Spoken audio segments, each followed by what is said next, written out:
자, 여러분 안녕하세요. 보강 때문에 제가 토요일 날 나와서 보강에 대한 얘기를 좀 녹화하고 여러분한테 어, 주소 알려드리도록 하겠습니다. 지난번에 우리가 프로이드의 그 종교에 대한 논문을 네 가지를 본 것 중에서 네 가지를 소개했고 두 가지는 그냥 대략 이렇게 한 것 같아요. 그래서 마지막으로 환상의 미래라는 그 1927년에 발표한 논문을 보겠습니다.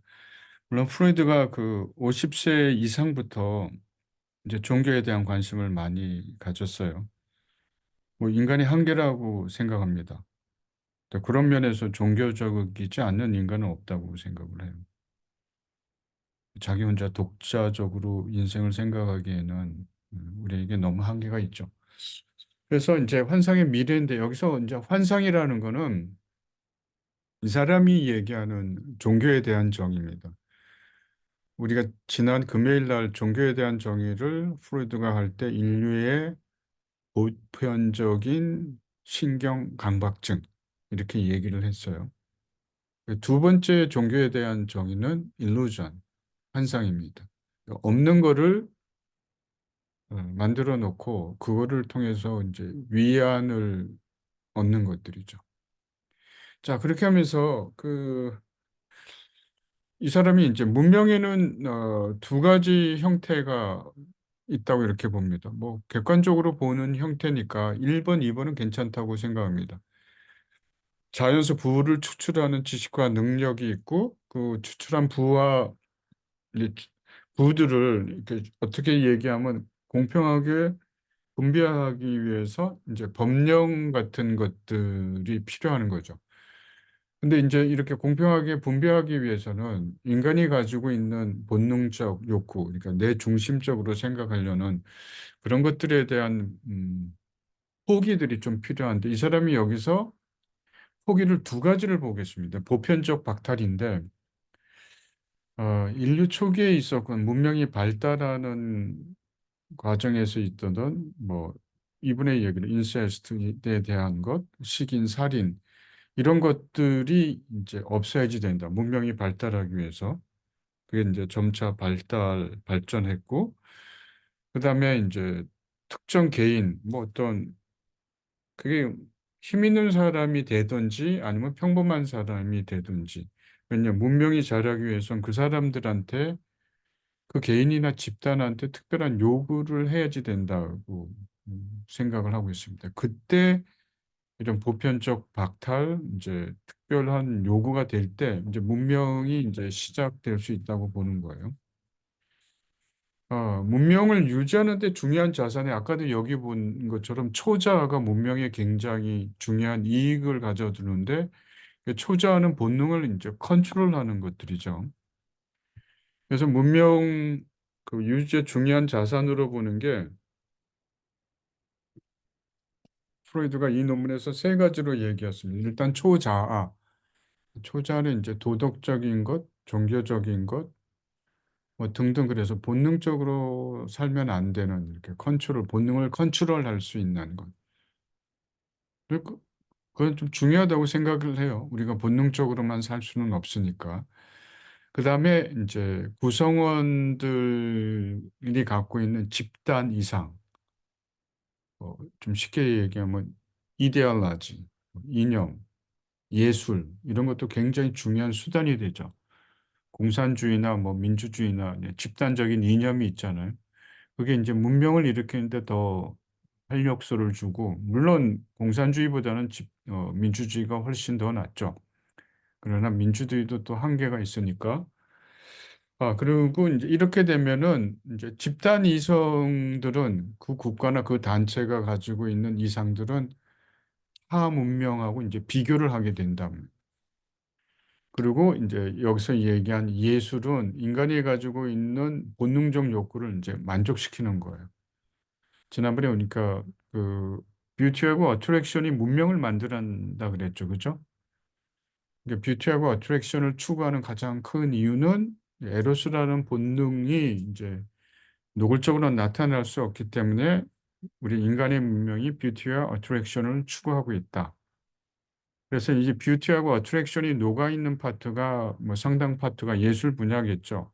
그래서 예술은 우리에게 이제 본능적 욕구를 만족시켜서 좀 거친 것을 승화시켜 주니까 조금 이제 문화적으로 수용할 수 있는 것들이 되는 것들이요. 그다음에 이제 종교적인 관념들입니다. 이거는 이제 문명을 일으키는데 굉장히 중요한, 프로이드 입장에서는 가장 중요한 어떤 거로 이제 생각하고 있습니다.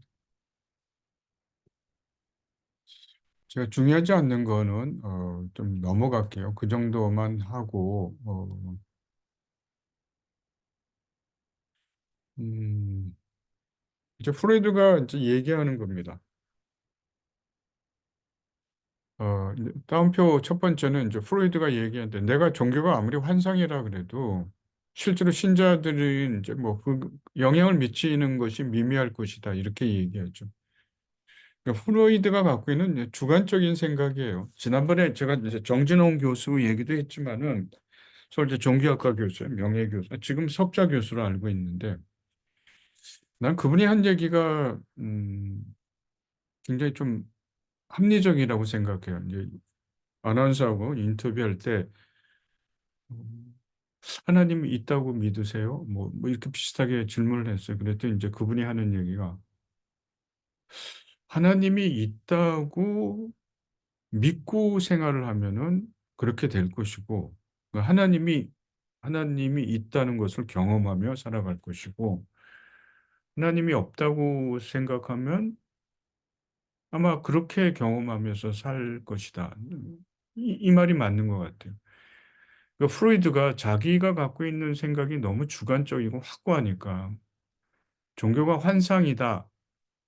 하는 이런 얘기를 자꾸 하는 거예요. 물론 제가 이제 지난 시간에 얘기한 것 중에서 프로이드가 종교가 환상이라고 한 이유의 이제 몇 가지들을, 이 사람은 이제 예를 들면은 종교 전쟁, 이제 기독교가 이슬람이 이제 싸운 것, 그다음에 노예 제도, 이런 것들이었죠. 그러니까 기독교 국가에서 그런 게 발생하는 게, 자기는 참 하나님을 있다고 이렇게 믿고 기독교가 사랑의 종교라 그러면은 그런 일이 발생하지 않았을 것이다. 그러므로 기독교는 하나님이 인간이 인위적으로 만들어낸 것이다. 뭐 이렇게 확고하게 생각을 했어요. 이따 이제 그 비판에 대한 얘기들이, 프로이드 비판에 대한 비판 얘기들을 오늘 후반에 한스 큉이라는 학자, 또 그다음에 뭐 칼 융, 그다음에 실존주의 심리학자 어빈 얄롬, 뭐 이분 통해서 좀 얘기할 것입니다. 그러니까 프로이드는 어쩌면 평생 어 하나님이 없다고 믿었으니까, 그렇게 생활했으니까 아마 그렇게 계속적으로 가는 거예요. 그리고 모르겠어요. 내 개인적으로는 인간이 어느 상황에서는 정말 죽음과 기근과 질병을 당하게 됐을 때 정말 하나님을 부정할 수 있는 사람이 있을까? 난 그렇게 생각을 해요. 힘들다고 생각해요. 근데 프로이드 같은 경우에는 예를 들면 뭐 그 당시도 유명 인사였고 지금도 그런데, 자기가 한 이론들이 있잖아, 사람들한테 한 얘기들이.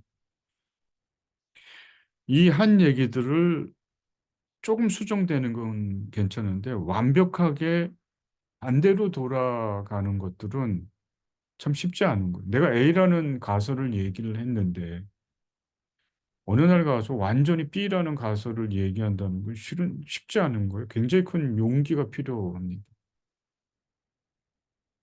근데 그런 면에서 나는 프로이드한테 어떤 인간의 지적인 한계로서 도달할 수 없는 어떤 그런 경험들, 아까 얘기한 병, 죽음, 질병, 뭐 때로는 자연을 통해서, 지금 얘기하다 보니까 어떤 생각이 나면, 옛날에 책 중에서 프로이드가 어 그런 얘기를 해서, 자기 철학자 친구인가 시인 친구하고 얘기하다 그 친구가 자 "인간의 삶은 참 허무하다."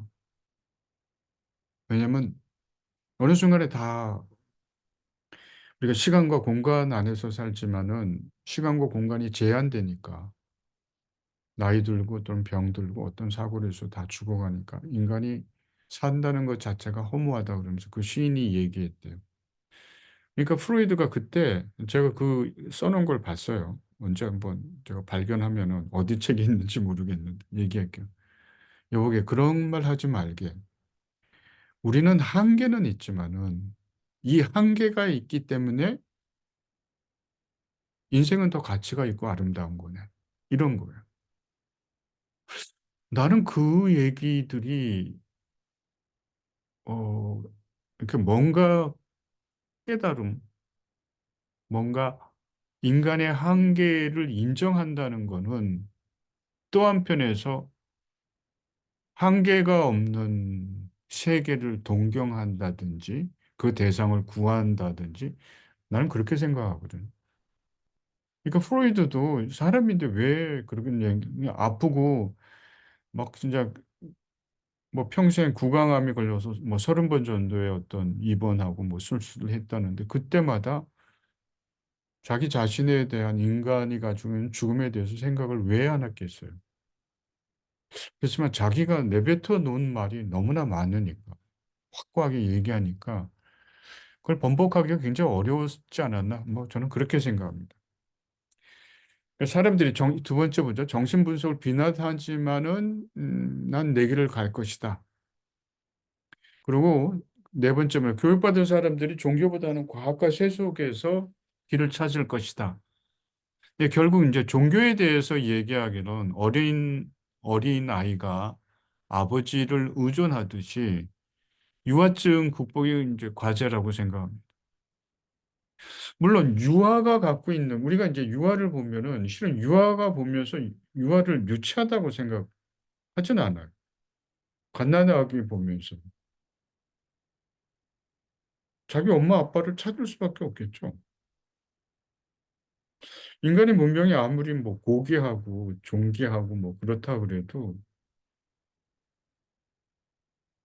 문명 속에 문명뿐만 아니라 아까 얘기한 뭐 시간과 공간이 제한이 돼 있으니까 죽음이 있고 공간은 어느 사이 다 버리고 가야지 되고 하나는 찾을 수밖에 없잖아요. 그거를 유아증 약간 병적으로 생각하는 거는 저는 좀 올바르지 않다고 생각합니다. 음. 그래서 이제 이 사람이 인제 유아증이라고 생각하면 종교는 환상이기 때문에 이걸 극복해야지 된다고 얘기를 하는 거예요. 어 그다음에 인제 또 하나는 너무나 빠른 종교적 교육은 인간의 성적 발달을 지연시키는 잘못된 것이다. 인제 이 얘기들은 종종 얘기가 나옵니다. 그래서 한편에선 일리가 있고 이제 뭐냐면 아이가 자연스럽게 자라서 성장하기 전에 예를 들어 너무나 많은 주입식으로 종교 교육을 하면 실은 자연적인 것과 어린아이가 아직 사리 판단이 없는 것에서 너무나 많은 정보 그다음에 그러다 보니까 언밸런스가 된다는 거죠. 그래서 그거를 얘기하는데 요거는 약간 우리가 좀 생각을 해볼 필요가 있을 것 같아요. 그래서 너무 강압적으로 이렇게 교육을 하게 되면 사리 판단과 언젠가는 나라는 것도 없어지고 실은 내가 이웃을 사랑하려 그러면 나 자신에 대한 사랑이 있어야 되거든요. 나중에 여러분 곰곰이 생각해 보세요. 여러분이 여러분의 예를 들어서 여러분의 형제나 여러분의 아버지, 어머니에 대한 사랑을 하는 정도는 지금 여러분이 여러분 자신을 사랑하는 것과 비례합니다. 부정하지 못할 거예요. 그러니까 내 자신에 대한 그러니까 나를 이기적으로 사랑한다는 게 아니라 내가 지금 하나님 앞에서 이 세상에 유일한 존재잖아요. 유일한 존재. 많은 인간은 있지만 특성을 독특한 특성을 하나 가진 하나의 존재잖아요. 뭐 75억, 80억의 인구가 있는데. 그러니까 이거를 발견하고 신앙 안에서 여기에 대한 감사함과 사랑함이 있어야지 된다는 거죠. 이건 이기주의가 아닙니다. 나를 발견하는 거죠. 이제 그렇게 됐을 때 그거를 갖고 남들을 이해하고 사랑하는 정도가 더 많아진다는 것들입니다. 그래서 종교가 주는 위안은 마약에 의한 진통을 없애버리는 것, 그런 것이라고 이렇게 봅니다. 자, 다음으로 가서 이제 프로이드에 대한 비판을 한번 좀 보도록 하겠습니다. 자, 프로이드에 대한 비판을 하기 전에 우선 프로이드가 생각하는 간단한 인간의 구조,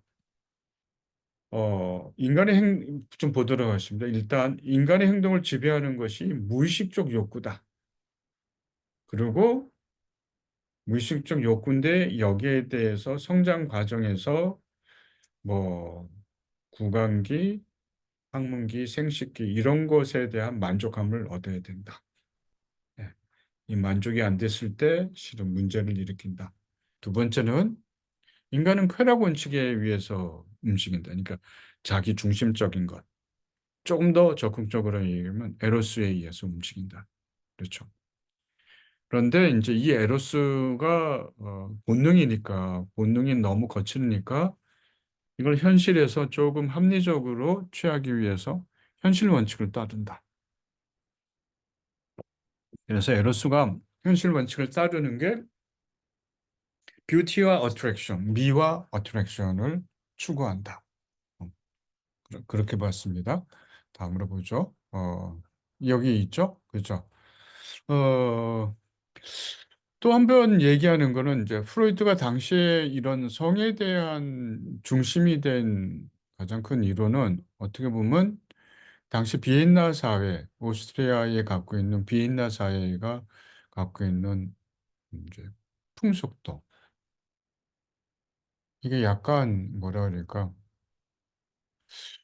이제 권위적인 사회에서 이제 개인적인 사회로 가면서 신분의 변화가 생기고 신분의 변화를 위해서 부의 축적이 생기고 그러는 과정에서 온 여러 가지 사회 문제하고 곁들여진 문제들이다. 이렇게 보는 학자들이 있습니다. 그다음에 또 하나는 실은 이런 뭐 특별히 웨디푸스 컴플렉스와 연관돼서 이게 뭐 부모님에 대한 연모 이런 이론을 써내는 거는 굉장히 독특하죠.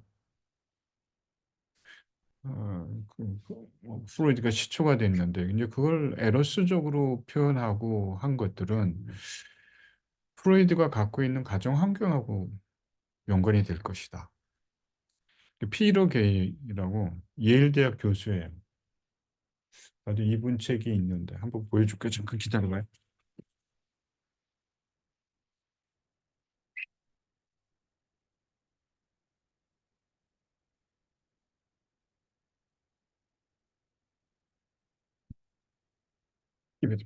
피터 게이. 아유, 이거 잘 보이지 않네. 잘 보이시면 피터 게이. 이 사람인데, 어, 이 사람인데 꽤 두꺼워요. 꽤 두꺼워. 옛날에 중고 책방에서 제가 우연히 구했지. 공부할 때. 꽤 오래됐죠. 조금 읽어보다 말았어.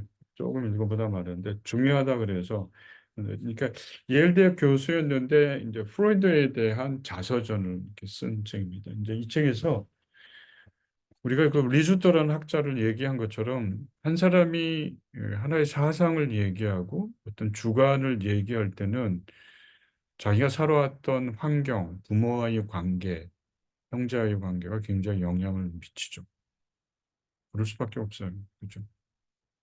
네, 그걸 기반으로서 좀 더 다른 세계를 만들어내는 게 필요한데 이제 그것만 하면은 실은 저는 문제가 있다고 생각합니다.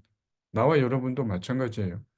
여러분 가정 굉장히 중요하죠. 뭐 좋든지 나쁘든지 어쨌거나 뭐 나의 생각의 구조화를 이루는데 굉장히 영향을 많이 미치는데 평생 그것만 하면은 아니죠. 대한민국 우리가 성장하면서 우리에게 굉장히 많은 큰 영향을 주고 우리가 한 국민으로서 살아가는데 굉장히 중요한 역할을 하죠. 근데 평생 살아가면서 대한민국만 좋다. 이렇게 얘기하면 실은 반은 맞고 반은 틀린 거죠. 그러니까 인간의 것도 마찬가지라고 이렇게 생각합니다. 자, 그다음에 이제 프로이드가 생각하고 있는 종교를 우리가 좀 봤지만은 두 가지입니다. illusion.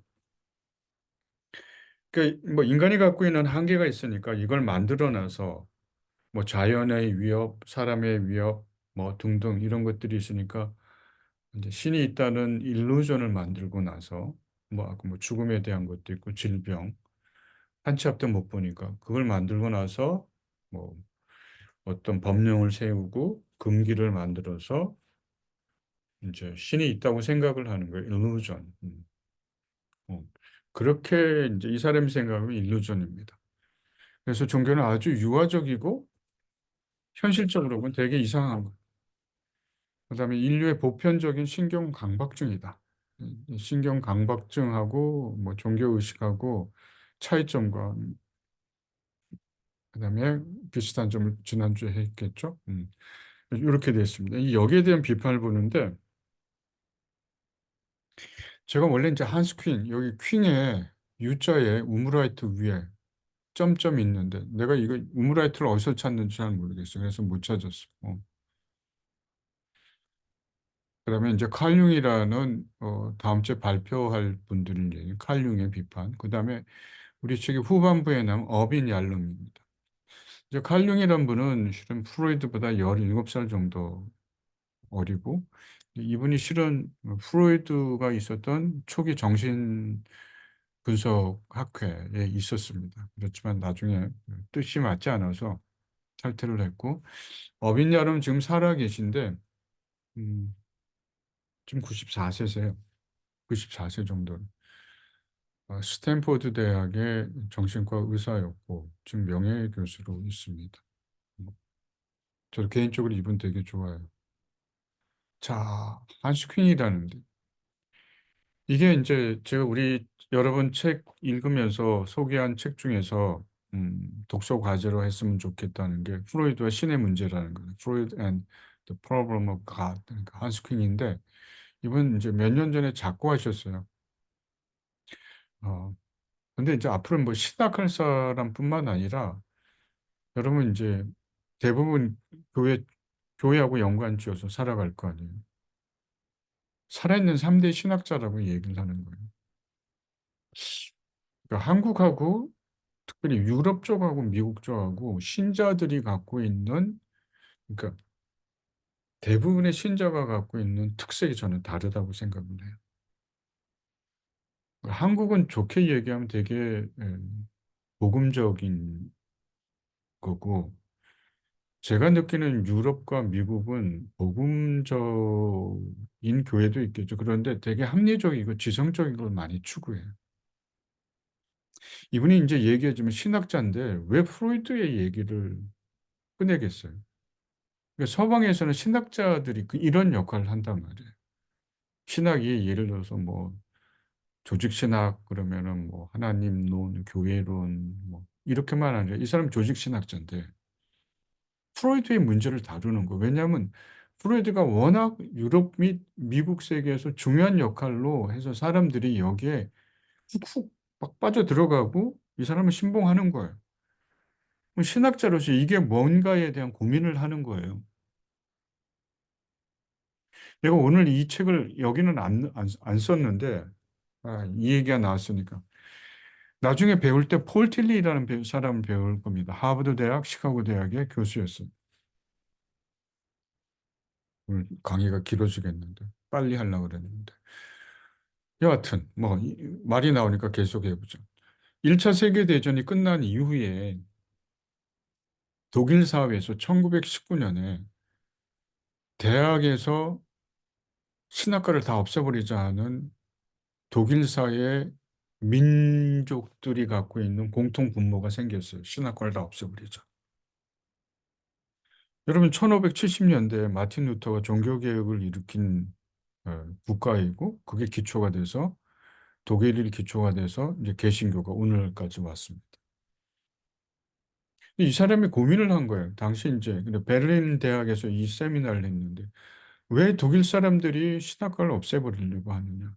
물론 1차 세계대전 이후에 독일이 굉장히 정치적, 경제적, 문화적으로 타격을 입은 거예요. 저놈들 그냥 나쁜 놈들이다. 세계전쟁을 일으키고. 그렇죠. 프로이드가 실은 노예제도하고 기독교를 이제 환영이라고 얘기하는 게 너희가 노예제도하고 그다음에 뭐 십자군 전쟁을 일으킨 게 그렇기 때문에 프로이드가 일루전이다 이렇게 얘기했는데 만약 1, 2차 세계대전 물론 1차 세계대전 좀 겪었습니다. 2차 세계대전까지 겪고 나서 프로이드가 종교가 더 일루전이다고 얘기할 거예요. 왜냐하면 독일이라는 개신교 종주국이 1, 2차 세계대전을 일으킨 주범이 됐으니까. 그러니까 하여튼 독일 사회가 1차 대전 세계 후에 경제적으로 굉장히 어렵게 되니까 이제 국민들이 먹고 사는데 문제가 있고 그다음에 교회는 이제 이분의 프로이드의 분석 아니 폴 틸리라는 신학자의 분석은 뭐냐면 교회가 어, 높은 곳에만 있고 높은 곳에서 똑같은 얘기만 하는 거예요. 똑같은 얘기. 그리고 지금 독일 민족이 어떠한 고초를 당하는지에 대해서 별로 관여를 안 하고. 그다음에 독일에 신학교가 있는데 신학교는 날마다 자기 교단 신학교라서 뭐 루터가 중심이지만 다른 조그만 교파도 있겠죠. 이게 자기 교파가 좋다고 자꾸 뭐 그런 식으로 그런 것만 하는 거예요. 그래가지고 독일 이 사람이 폴틸리라는 분이 야 이건 아니다. 종교와 문화는 뗄래야 뗄 수 없는 사이다. 그래서 이런 적인을 했습니다. 문화의 내용은 종교고 문화의 내용은 종교고 문화의 형식은 아니 종교의 형식은 문화다. 이렇게 됩니다. 그러니까 이 얘기는 문화 속으로 깊게 들어가면 그 가장 핵심 있는데 뭐가 있냐면 종교가 있다는 거예요. 그러니까 종교의 발달은 어떻게 됐냐면 절대자에 대한 숭배, 절대자에 대한 거기서 점점 발달되면서 이게 문화하고 뿌리하고 이렇게 있다는 거예요. 이 사람 얘기하다가 결국 이제 그 틸리라는 사람은 뭐냐면 종교와 문화는 뗄래야 뗄 수 없는 사이다. 그러니까 오늘날의 기독교가 좀 더 적극적으로 하기 위해서 우리 문화에 대한 이해가 난 필요하다고 봅니다. 어떻게든 MZ 세대가 나타나서 새로운 트렌드가 나타나도 맨날 꼰대 같은 소리만 되풀이하지 말고 저 MZ 세대가 앞으로 어떻게 보면 기성세대가 될 텐데 이 MZ 세대가 겪고 있는 여러 가지 생활, 대학, 취업, 인생, 결혼, 자녀, 학교, 경제 이런 것과 연관돼서 신학적으로 신학자들이 해석을 하고 대안을 내놓고 하는 거예요. 늘 되풀이되는 얘기만 똑같이 해요. 여러분 뭐 뻔한 식당 안 가잖아요. 늘 똑같은 메뉴 나오고 똑같은 소리만 자꾸 하고. 한스킨이라는 사람 보세요.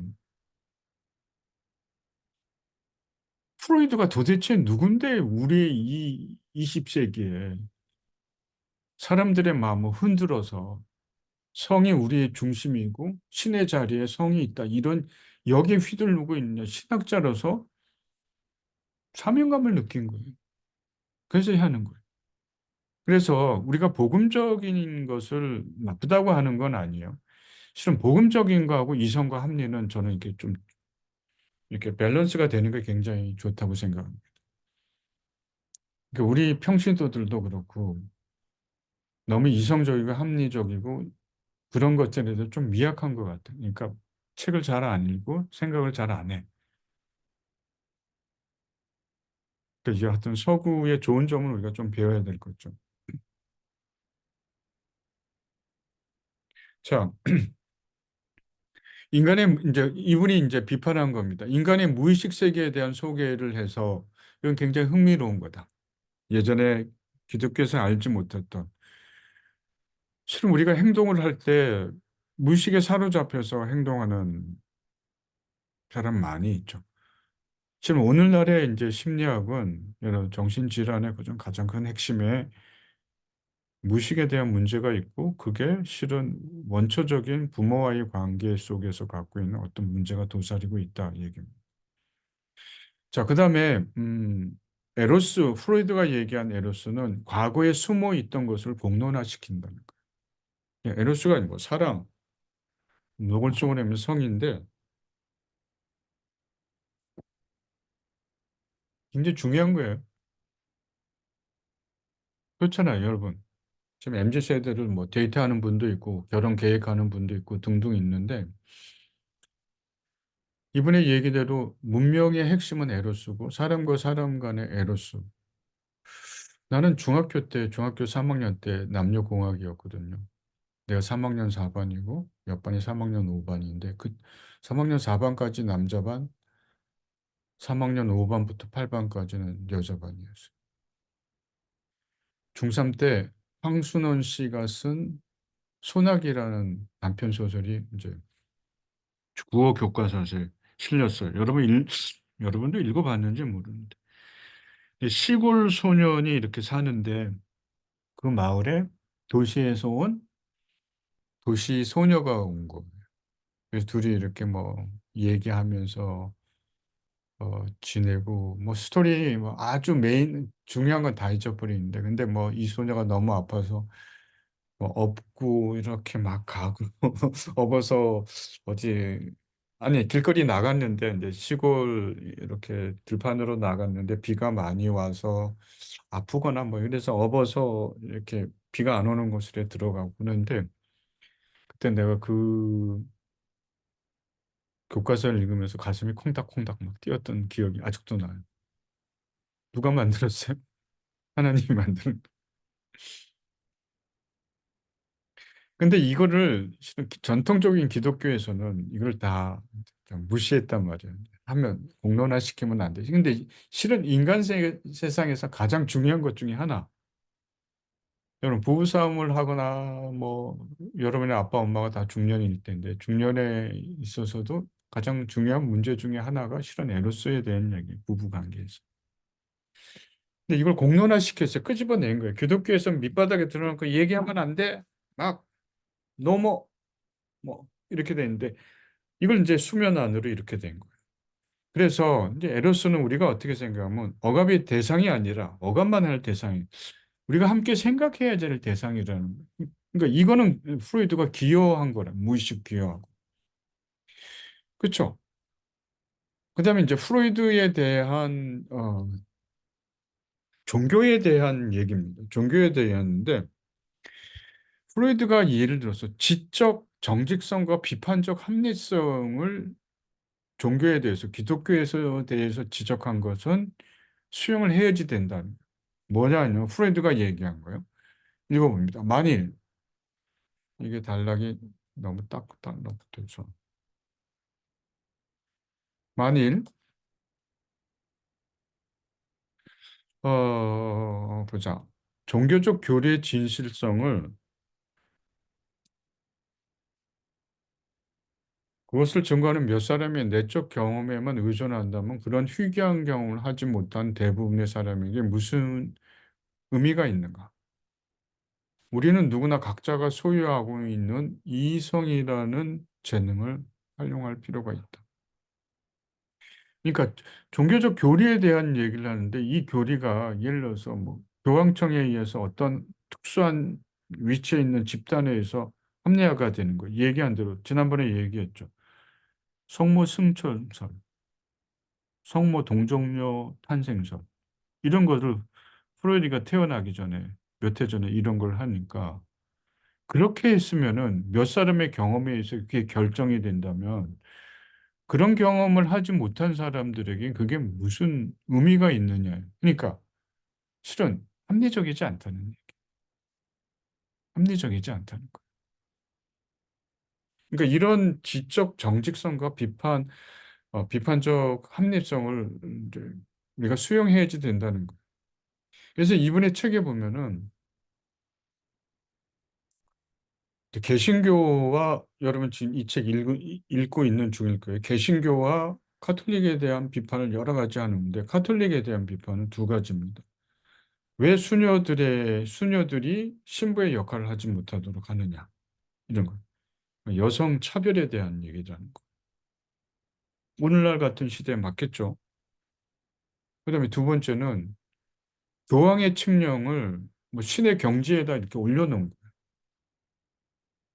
그러니까 이분이 지금 얘기한 대로 이게 한두 사람의 어떤 결정에 의해서 밑에 있는 모든 사람이 믿어야지 된다는 것들에 대한 모순적 이렇게 얘기한 거예요.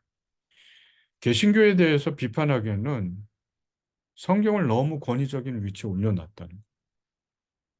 마치 교황이 그렇게 하는 듯이. 그래서 개신교는 성경의 위치, 불교는 카톨릭은 교황에 대한 위치. 그러니까 이게 바르지 못하다는 것들이죠. 그다음에 이분이 교회 지도자들이 너무 한쪽 방향에만 몰두한 것에 대해서 프로이트가 경종을 줬다는 거예요. 아까 얘기한 에로스에 대한 얘기예요. 음. 어떻게 얘기하면 에로스는 성장 과정에서 어린아이로 따지면 어린아이가 엄마 아빠한테 그걸 에로스라고 표현하기는 좀 그렇지만 엄마 아빠한테 애착하고 친밀하게 지낼 수밖에 없는 거거든요. 에로스의 일종이죠. 그게 없으면 사람 구실을 하기 어렵고 정신세계도 실은 확립되기가 어려워요. 지금 그거는 실은 과학적으로 다 요새 다 된 것들입니다. 아까 얘기한 대로 사춘기를 지나는 거 당연히. 사춘기가 되면서 결혼 정년기가 되면 뭐 개인의 선택에 의해서 좋은 사람이 있으면 결혼을 하는 거고 결혼의 과정에 에로스라는 뭐 사귀는 과정에 에로스라는 게 있고 실은 부부에서도 그 에로스라는 과정이 있고 그다음에 임신, 출산 이런 과정이 있어요. 상당히 오랜 기간 동안. 근데 이거를 이렇게 중요한 거를 공론화를 안 했다는 거예요. 그러니까 우리는 굉장히 저와 여러분도 나도 그랬어요. 교회에서 여기에 대한 얘기를 많이 못 들었어요. 물론 지금 교회뿐만 아니라 아버지 엄마한테도 그랬죠. 제가 어릴 때 요새는 여러분 그 영화 잘 안 보고 넷플릭스 같은 거 많이 보고 짤 영상 많이 보지만 저희 때는 뭐 영화관을 학생들이 못 가니까 TV에 보면 이제 주말의 영화 토요일 같은 때 요새도 있대요. 요새도 있는데 그때는 주말의 영화 같은 거 TV에서 공영방송에서 보여줬어요. 나도 영화를 좋아하니까 아버님도 영화를 좋아해요. 테레비 앞에 이렇게 앉으면 키스신이 이렇게 나와. 키스신이 나와. 나 아직도 기억나. 우리 아버님이 테레비 앞에 있고 내가 약간 뒤쪽에 있어요. 키스신이 이렇게 나오려고 그러면 아버지가 헛기침을 하시기 시작해.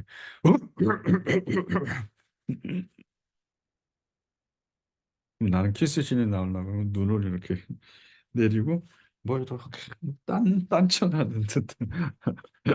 그게 아직도 생각이 나요.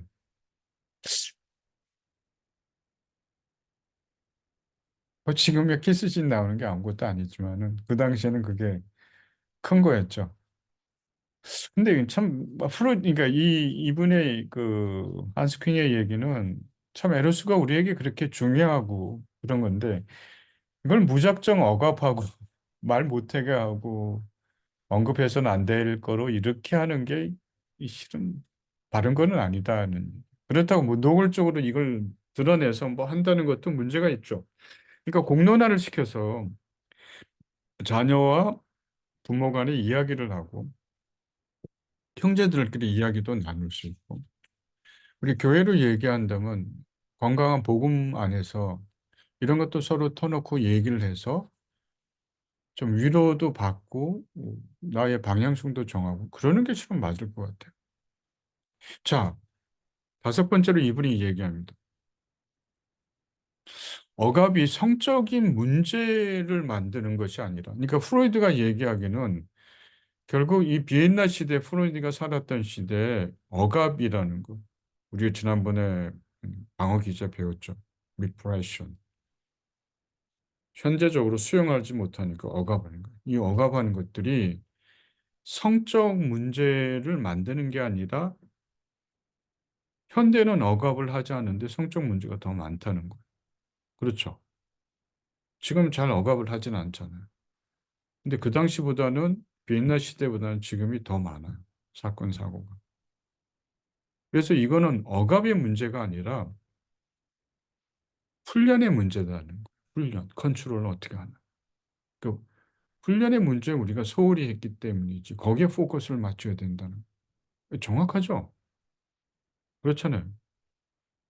아무리 좋은 것도 에로스가 좋지만 이게 훈련되지 않으면은 때로는 절제되지 않으면은 이게 문제죠. 그러니까 우리가 먹는 거, 자는 거, 성에 대해서도 그렇게 얘기했잖아요. 그렇게 이 5 가지를 얘기하고 있어요. 그 밖에 인제 좀 다음에 얘기하는데 인제 칼융이라는 제가 간략하게 다음에 칼융을 할 테니까 이분이 얘기합니다. 인제 이 칼융이라는 분은 뭐 프로이드하고 같이 있으면서 뭐 약간 제자의 역할도 했지만은 칼융이 프로이드가 에로스에 초점을 맞춰서 정신 분석을 하고 자기 이론을 하는 것에 대해서 부정적으로 생각해요. 오히려 이 그림 때문에 안 보이는데 뭐라고 얘기하냐면 에로스가 문제가 되는 것들은 인간의 근원하고 일치하려는 욕구로 보는 게 맞다는 거예요. 이게 굉장히 심오한 얘기입니다. 근데 표면상으로 드러나는 건 에로스의 문제지만 실은 자기 근원자하고의 어떤 답을 찾는 것. 가족으로 얘기하면 짧게 얘기하면 아버지 어머니의 관계 속에서 뭔 답을 찾으려는 것. 또 종교적으로 얘기하면 하나님과의 관계에서 답을 찾으려는 것. 그런 것들이 이 문제를 일으킨다. 이 사람을 찾은 사람 나중에 얘기할게요. 이 사람을 찾은 내담자 중에서 중년의 1/3 이 신경 불안에 흔들리는 거예요. 근데 이게 뭐냐면 신경 불안인데 자기는 답을 찾을 수가 없는 거예요. 근데 이분이 뭐냐면 무의미 이 인생이 무의미하다는 거예요. 그러니까 뭐 경제적으로 윤택한 문제가 있는 게 아니라 다 살아갈 수 있는데 무의미를 가졌는데 이 사람들이 나중에 다 해결을 받았는데 어떻게 해결을 받았냐면 종교적인 관점에서 다 해결을 받았어요. 근데 인제 나중에 뭐라고 하냐면 이 말은 이 사람들이 교회 구성원이 되거나 특정한 교리에 의해서 해결받았다는 것은 아니다.'라는 아주 의미심장한 얘기를 합니다. 왜 내가 해설을 하죠? 자 그다음에 있는 이것도 우리가 좀 눈여겨 봐야 될 것 같아요. 요게 쪼금 폰트를 좀 높여야 되겠네. 자 이분이 한 얘기입니다. "인생에서 의미 부재는 신경증의 결정적인 원인이 된다. 근본적으로 신경증은 아직 그 의미가 밝혀지지 않았지만 영혼의 고통으로 이해되어야 한다. 나의 환자 중 3분의 2는 임상적으로 정의할 수 없는 신경증으로 고통받는 것이 아니라 자신들의 목적 없는 삶과 무력감 때문에 고통을 받고 있다. 자, 그러니까 이 신경불안 3분의 1 정도로 고통받는 신경불안인데 이 신경불안이 무의미 때문에 생기는 거예요. 무목적. 그러니까 이거는 뭐하고 연관이 되냐면 에로스하고 연관되는 게 아니라 종교성하고 연관이 된다. 이게 프로이드하고 많이 다르죠. 다음으로 이제 어빈 얄롬이라는 분인데 이분이 프로이드를 비판한 얘기입니다. 이건 이제 나중에 할 거니까 제가 참조적으로 얘기하죠. 이분이 쓴 책이 실존주의 심리 치료라고 있습니다. 제가 논문을 끝내고 나서 1년 동안 이제 교회 목회가 있어서 이제 미국에 머물렀는데 끝나고 나서 이분이 쓴 이 실존주의 existential psychotherapy 이 책을 책방에서 우연히 읽었어요. 너무 꽂힌 거예요. '아 이렇게 좋을 수가 있나.' 자기하고 맞는 게 있어. 그래서 한국에 나와서 내가 이걸 번역해야지 되겠다 결심해서 이제 번역을 해가지고 나온 책입니다. 근데 책이 어려워서 조금씩 조금씩 안에 있는 내용도 이제 완벽하지 않은 것 좀 수정도 하고, 요번에 완벽하게 수정본이 아마 2학기 정도에 나올 거예요. 2007년도에 아마 나왔습니다. 3년 걸렸어요. 굉장히 좋은 책이야. 나한테는 꽂혔어요. 이분이 어빈 얄러입니다. 좀 지금보다는 젊었을 때 한 80 초중반에 찍은 사진 같은데. 이분이 한 얘기입니다. 프로이트는 대부분의 정신병리가 성을 억압함으로 인해 발생하는 결과라고 믿었다. 그러나 나는 그의 관점이 너무 좁다고 밉니다. 나는 임상 경험을 통해서 사람의 성의 억압만이 아니라 사람의 전적인 피조물 자기와 특별히 자기 신의 한계의 성향을 억압한다는 것을 이해하였다. 이 얘기가 뭐냐면 실은 죽음이에요. 이 신경 불안의 가장 큰 원인은 죽음 불안과 죽음이라는 것을 수용하지 않고 부정하면서 살아가는 그 원인이라고 봅니다. 그래서 저는 되게 좋아요. 또 하나 볼까요? 프로이트는 신경증의 기원에서 죽음의 역할이 없다고 저술했는데 그 이유는 죽음이 무의식에서 나타나는 것이 아니라고 믿었기 때문이다. 그는 이 이유를 두 가지로 설명했다. 첫째, 인간이 죽음에 대해 개인적인 경험을 가지고 있지 않는다는 것과 둘째는 인간의 자신의 비존재를 깊이 생각하는 것이 불가능하다고 생각했기 때문이다. 그러니까 실은 어, 반대죠. 반대라고 이렇게 얘기합니다. 어,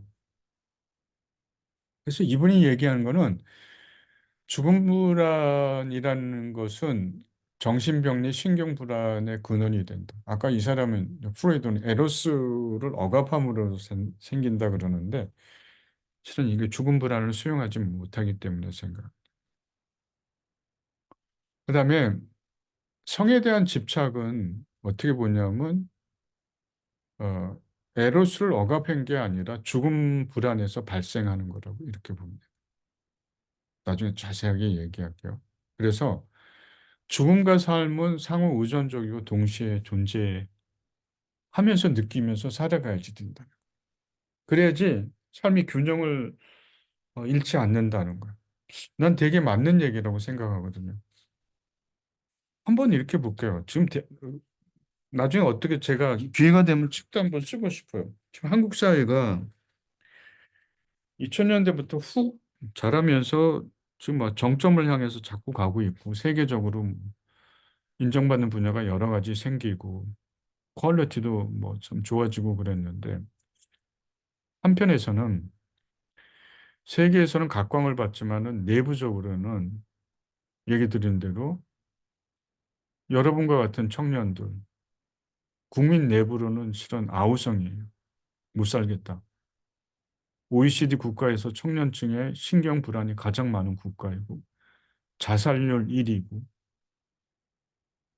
의대를 가려는 광풍이 의사가 되려는 이유가 뭐예요? 물론 자기 소명하고 있으면 돼요.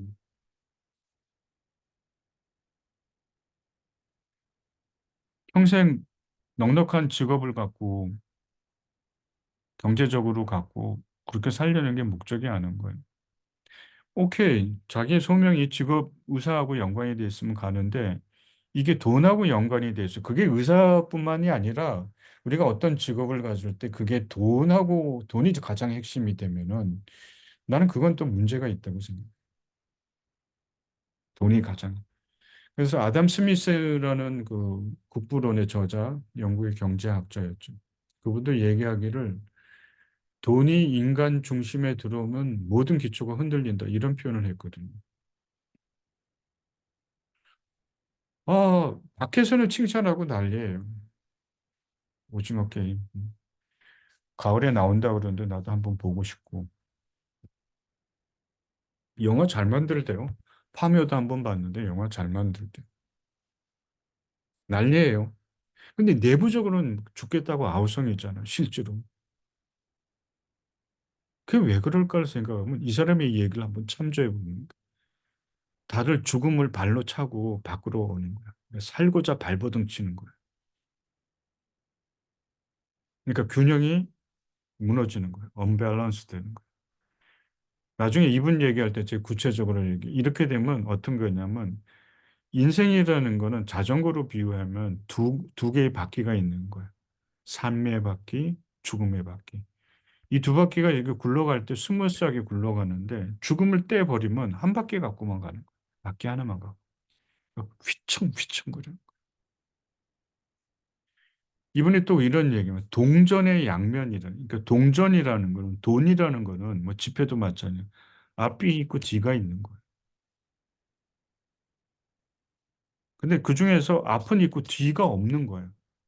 왜? 죽음을 부정하니까. 이 지폐가 역할을 못 하는 거예요. 나는 한국 사회 문제가 그거라고 생각합니다. 천만 년, 이게 뭐, 저도 그런 경우에 있겠죠. 백만 년 살 정도로 집착하고 뭐 끊임없이 경쟁 치열하게 이렇게 가다 보면은 죽음이란 바퀴들이 없는 거죠. 그렇게 하다가 이 치열한 경쟁 속에서 예를 들어서 너무 힘들면은 죽음에 또 억눌려지는 거고 삶의 바퀴를 상실해 버리는 거.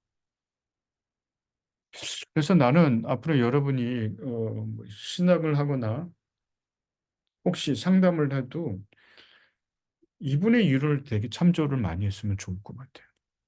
기독교적으로도 끈이 굉장히 많이 연결이 되고 기독교적 인간 이해에도 되게 좋다고 생각합니다.